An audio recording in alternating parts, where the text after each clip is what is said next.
বিদায় নিয়েছে মৌসুমি বায়ু। এর প্রভাবে দেশজুড়ে কমেছে বৃষ্টিপাতের পরিমাণ।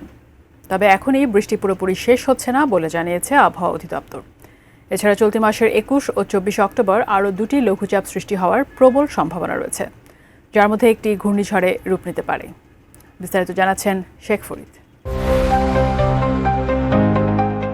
আকাশে এখনো ভরপুর মেঘ, সকালে রোদ, বিকেলে হঠাৎ বৃষ্টি। এই চেনা দৃশ্য যেন থামছেই না।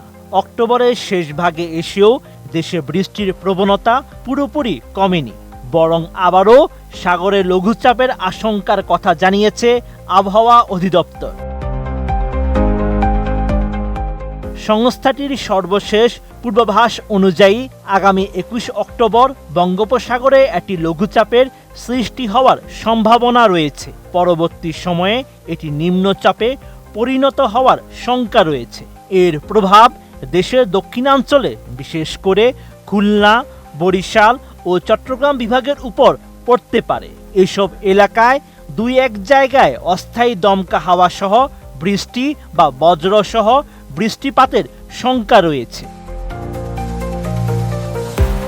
এছাড়া আগামী ৪ থেকে ৫ দিনের মধ্যে বঙ্গোপসাগরে আরও একটি লঘুচাপ সৃষ্টির সম্ভাবনা রয়েছে। আবহাওয়া অধিদপ্তর জানায় ২৪ অক্টোবরের মধ্যে একটি লঘুচাপ সৃষ্টি হতে পারে।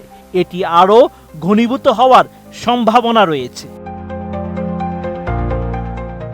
নতুন বাংলাদেশ গড়তে এলো জুলফিকার স্টিল। জুলফিকার স্টিল, ইস্পাত দৃঢ় অঙ্গীকার।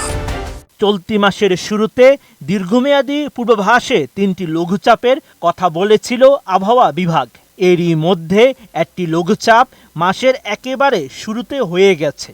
আরও দুটি লঘুচাপ সৃষ্টি হতে পারে।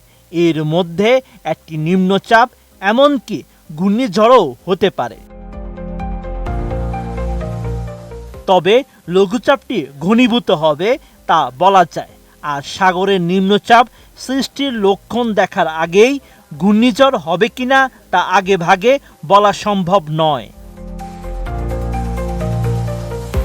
বিশেষজ্ঞরা বলছেন, বছরের দুটি সময় ঘূর্ণিঝড়ের আশঙ্কা সবচেয়ে বেশি থাকে। একটি বসন্তের শেষে অর্থাৎ এপ্রিল-মে মাসে, আর একটি শরতের শেষে অর্থাৎ অক্টোবর-নভেম্বরে।